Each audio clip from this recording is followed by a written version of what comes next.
When Marcus Bell, a respected black CEO of a major tech firm, boarded Flight 76 to bound for New York, all he wanted was a quiet journey after a grueling week of meetings. Dressed in a simple hoodie and jeans, he didn't look like the multimillionaire executive whose innovations had reshaped the tech world. As he approached his first-class seat, a flight attendant stopped him abruptly. "Sir, economy is down that way," she said coldly, blocking his path. Marcus smiled politely and handed her his ticket, which clearly showed seat 1A first class, but the attendant barely looked at it before shaking her head.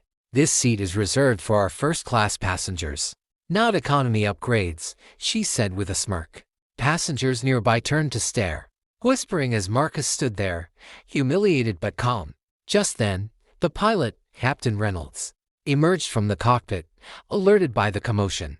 The attendant quickly explained that Marcus was causing trouble without asking questions.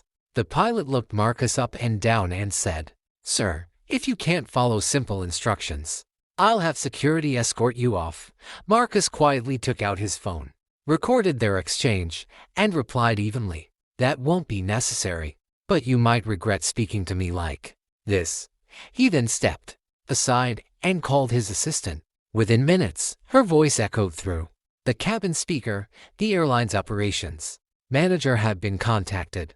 The flight, moments from taxiing, was suddenly instructed to hold position. Confused murmurs spread among the passengers as uniformed airport officials entered the plane. The captain, visibly annoyed, stepped forward, but his face drained of color when one of the officials handed him a phone. On the line was the airline's CEO, who had just learned that Marcus Bell wasn't just a random passenger, but the largest private investor in the airline's parent company. Effective immediately, the CEO's voice thundered through the speaker. "Captain Reynolds and the attendant are suspended pending termination." The stunned crew stood frozen as Marcus was respectfully escorted to his seat by senior staff who had rushed to the plane. As the engines finally roared to life, the same attendant who had humiliated him earlier approached, trembling, to apologize.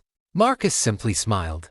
"Let this be a reminder," he said softly, "that respect shouldn't depend on what someone looks like." When the plane touched down in New York, the story had already gone viral. Millions applauded the calm dignity of the man who turned quiet injustice into a powerful lesson, proving that true class has nothing to do with the seat you sit in, but the way you handle those who doubt you.